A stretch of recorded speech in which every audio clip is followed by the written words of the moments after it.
Après avoir testé le Google Pixel 9 Pro, nous sommes toujours à Venise. Aujourd'hui, c'est un petit peu différent. On va se balader dans quelques rues ou quelques endroits pour tester le Pixel 9 Pro XL. Bon, il est en version rose, c'est celui de ma fille. Allez, on voit ça tout de suite.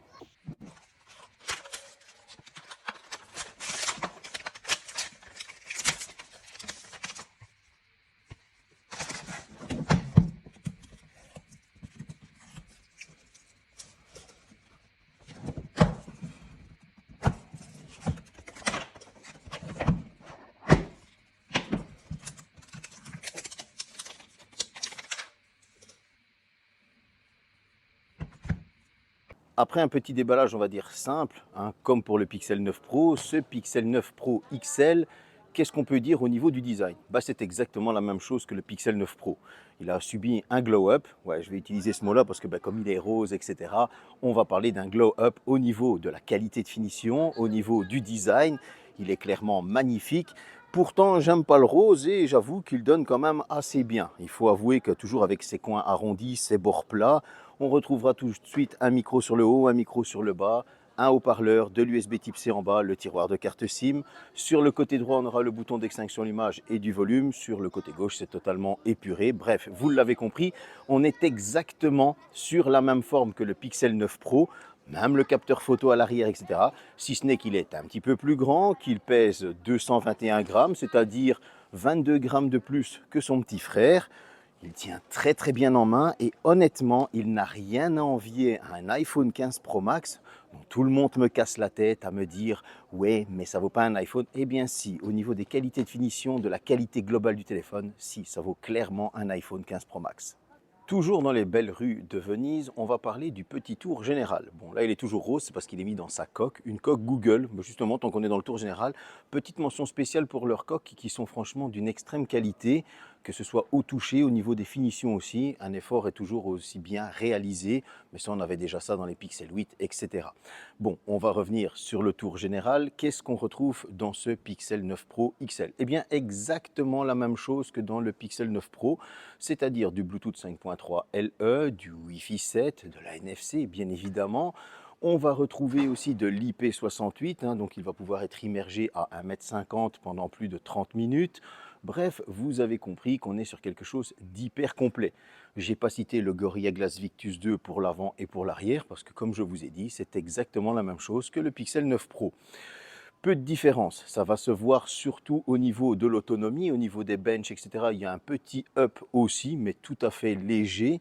Maintenant, au niveau des communications, là, je n'ai pas ressenti de problème, c'est-à-dire de perte de réseau, etc. Bien au contraire, parfois où je n'avais pas de réseau avec un iPhone 15 Pro Max, ce Pixel 9 Pro avait un peu de réseau. Et donc pour moi, ça, j'ai trouvé que c'était un très bon point. Au niveau du Wi-Fi, il nous sortait les mêmes speed tests qu'un iPhone 15 Pro Max et qu'un Samsung Galaxy S24 Ultra.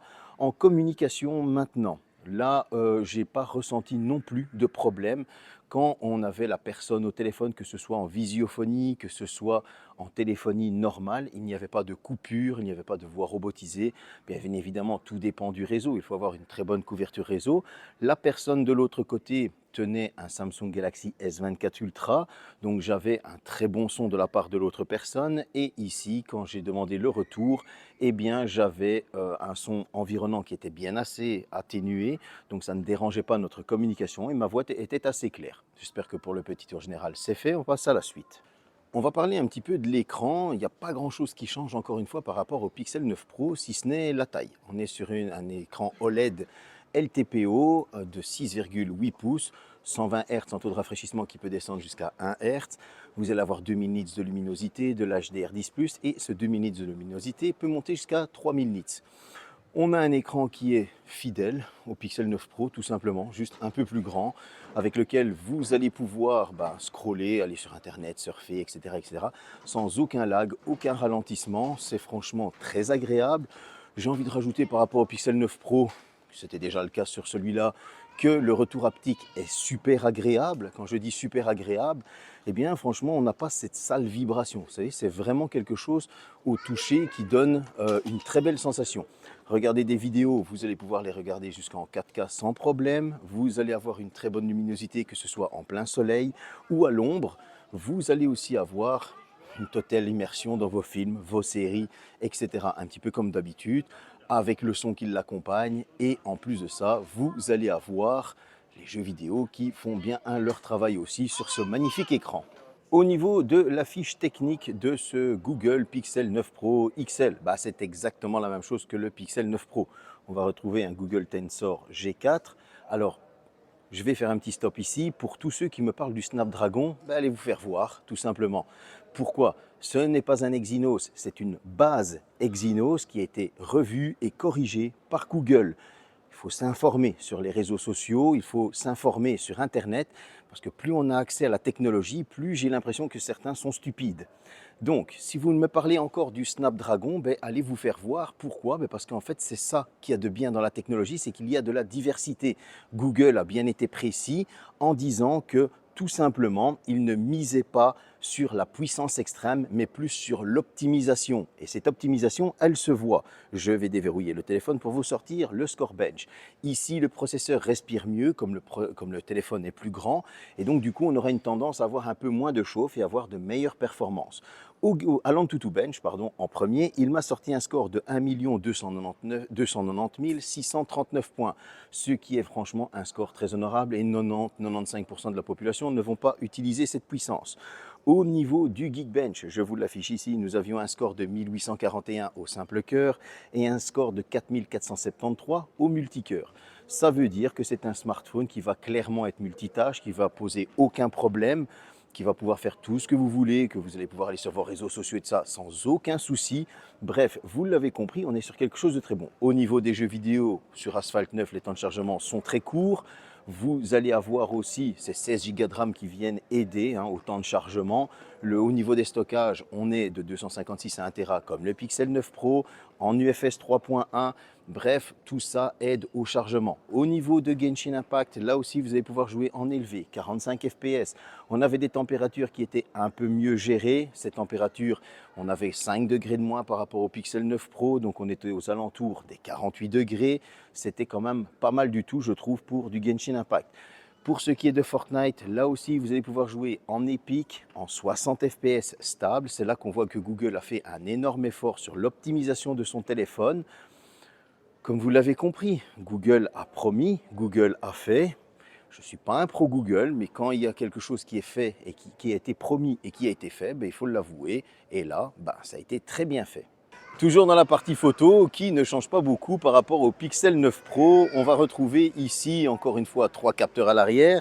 Un premier capteur de 50 mégapixels, ouverture 1.7, dual pixel. Un deuxième capteur 48 mégapixels, périscope téléobjectif x5, ouverture 2.8. Un troisième capteur 48 mégapixels, ouverture 1.7, ultra grand angle. À l'avant, on retrouve le 42 mégapixels, ouverture 2.2, ultra grand angle. À l'avant, c'est capable de filmer jusqu'en 4K 60 fps, à l'arrière en 8K 30 fps. Qu'est-ce que j'ai pensé de la photo? Tout simplement la même chose que sur son petit frère, le Pixel 9 Pro. On va commencer avec les selfies et le mode portrait, qu'il soit en jour ou en nuit. Je n'ai rien à redire, on a une photo qui est totalement naturelle, une photo qui est franchement très belle, que ce soit en selfie, en mode nuit ou en mode jour. Pour ce qui est du portrait, le contouring est franchement excellent. On n'a pas de retouche par l'intelligence artificielle qui va nous dénaturer par rapport à la réalité. J'ai toujours ma sale tronche, c'est comme ça. Maintenant, la photo de nuit, elle aussi, elle fait très très bien son travail. On n'a pas de couleur baveuse, on a quelque chose de naturel et ça, j'ai vraiment bien apprécié. Au niveau des zooms, vous allez pouvoir zoomer jusqu'en zoom x30. Et comme pour le Pixel 9 Pro, ce zoom x30, il fait très bien son travail. J'entends quoi par là? C'est que lorsque vous allez être en x30, vous n'allez pas retrouver une bouillie de pixels. Bon, on se doute bien que l'intelligence artificielle aide un petit peu pour nous donner la meilleure qualité possible. Mais je pense que pour vous donner le meilleur résultat de cette partie photo, c'est tout simplement d'aller faire un petit tour à Venise. D'autres photos différentes par rapport au Pixel 9 Pro, c'est parti.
J'espère que cette petite visite vous a plu, j'espère que vous vous êtes rendu compte de la qualité vidéo, de la qualité photo. En tout cas, moi, je trouve que c'est un excellent photophone. Je sais que certains vont me réclamer, tu n'as pas parlé de la partie son. Ben oui, tout simplement parce qu'elle est aussi bonne que sur le Pixel 9 Pro. On a un très bon son qui ne sature pas. Je l'ai intégré dans cette partie-ci parce que je m'en suis souvenu après que vous alliez me le réclamer. Allez, on passe à la suite. Parlons un petit peu de l'autonomie de ce Pixel 9 Pro XL. On retrouve une batterie de 5060 mAh, une charge de 37 watts filaire, une charge de 27 watts en sans fil et une charge inversée de 12 watts. Qu'est-ce que Google nous promettait? Il nous promettait 70% en 30 minutes. Bon, je ne vais pas vous mentir, on est plus proche des 60% en 30 minutes que des 70%. Il faudra au total une durée de 1 heure et 12 minutes pour recharger ce 9 Pro XL. Ouais, c'est un petit peu long, ça, ce sera dans les défauts. Qu'est-ce qu'on va avoir comme autonomie? Au final, on a une belle autonomie. Une autonomie qui ressemble quand même très fort à celle du Xiaomi 14 Ultra, dans le sens avec une utilisation assez intensive. On était aux alentours des 16 heures et 5 minutes. Ça dépend, 16 heures 5 minutes, 16 heures 15 minutes. Donc, ce qui prouve qu'on a vraiment une très bonne autonomie. Merci, salut. Donc, c'est pas grave, on va continuer. Et donc, du coup, ce 16 heures et 5 minutes, c'est une autonomie qui est clairement dans la moyenne, mais en dessous de certains hauts de gamme comme le S24 Ultra, qui lui va pouvoir tenir par exemple souvent 20 heures. Maintenant, en utilisation plus régulière, comptez que vous allez pouvoir tenir votre journée et demie facilement comme le Pixel 9 Pro. Avec des tarifs qui vont de 1199 €, 1199 € en 128 Go jusqu'à 1429 € en 512 Go, qu'est-ce qu'on peut penser de ce Pixel 9 Pro XL?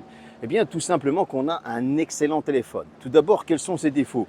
Ils sont exactement les mêmes que son petit frère, le 9 Pro. Et oui, c'est cette absence d'IA. Ça, c'est un petit peu dommage qu'il faille attendre que ça vienne en Europe. Bon, bien évidemment, il y a toujours la technique, comme je vous disais, de vous localiser en US, etc. Mais c'est un peu chipoté, alors que c'est un truc qui arrivera un petit peu plus tard. Maintenant, l'une des choses que je vais citer, c'est la charge. Pourquoi? Parce qu'on a, même si on a une charge plus rapide que les autres années, eh bien, elle est toujours trop lente. Trop lente, pourquoi? Parce qu'on a une batterie qui est quand même plus conséquente. Et donc, du coup, on aurait aimé avoir cette charge qui soit plus rapide, qu'elle soit au niveau de 1 heure, voire même moins. 50 minutes aurait déjà été très bon. À côté de ça, on a un smartphone qui est clairement haut de gamme. Il n'a rien à envier à la pomme croquée. On a un smartphone qui fait des photos magnifiques, des vidéos magnifiques. On a un smartphone qui est franchement classe, avec de très bonnes performances. Vous allez pouvoir jouer, un superbe écran.